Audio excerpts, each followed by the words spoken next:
All right, so we hear it all the time, right? Take care of your mental health. But what does that actually mean? Like for real? Today, we're going to dig into the simple, everyday foundations of mental well being, the kind of stuff that usually gets overlooked. And isn't that just the truth? I mean, think about it. We spend years learning math and history, but where was the class on how to actually manage the world inside our own heads? So let's try to fill in some of those blanks right now. So I want you to pause for just a second. When you hear mental health, what's the very first image that pops into your head? For a lot of us, our minds tend to jump to some pretty specific and honestly kind of intimidating places. Which brings us to what most people think of as mental health. It's usually seen as this huge, high stakes thing, something you only really deal with when something has gone seriously wrong. The conversation almost always seems to start and end with these two things: therapy and medication. And look, let's be super clear. Those can be absolutely life-saving tools. They are so important.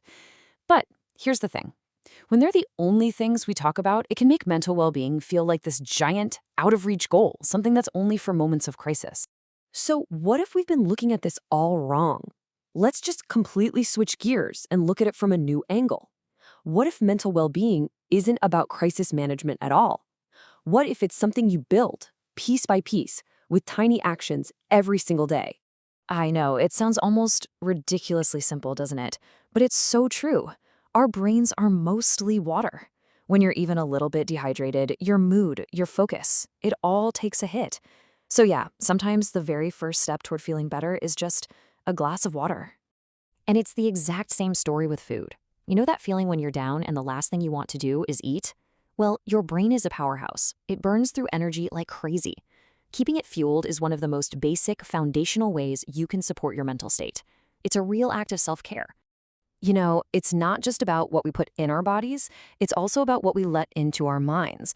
We're just constantly bombarded with notifications, headlines, and noise. Sometimes the kindest thing you can do for yourself is to just turn it all down for a little while. Find some quiet. Okay, this one is a biggie. Our culture drills into us that rest is a reward. It's something you get after you've been productive. But that's just not how our bodies and brains work. Rest isn't a prize. It's a biological need, just like breathing. You don't have to justify it, ever. So when you start stringing all these small, simple things together, a much bigger, more complete picture of health starts to take shape. It's this holistic view where you see just how connected your mind, your body, and your spirit really are. You really can't treat them like separate things. They're all part of one system. When you do something good for your body, your mind benefits. When you calm your mind, it helps your spirit. They're all talking to each other all the time.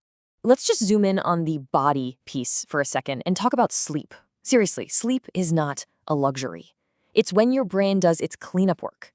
It sorts through memories, processes emotions. It's a total recharge. Getting enough good sleep literally impacts everything: your mood, your focus, how well you handle stress. It's huge. So how do we actually get better sleep? Well, a lot of the time, it just comes down to simple habits. Having a little routine to wind down, putting the phone away a bit before bed, and trying to stick to a consistent schedule. That stuff can make an absolutely massive difference.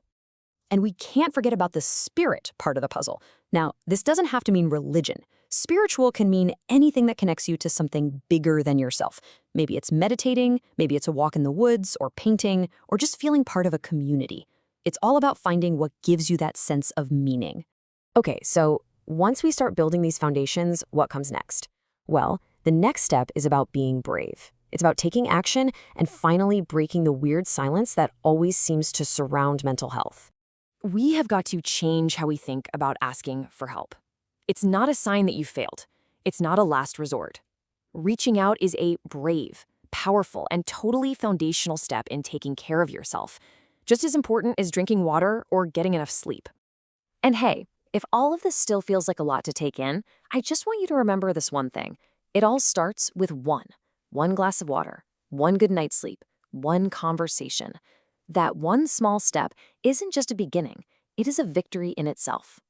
So I'll leave you with this question to think about. Forget about trying to change your whole life overnight. Just for today, right now, what is one small, simple, foundational thing you can do for yourself? I bet the answer is a lot closer and a lot easier than you think.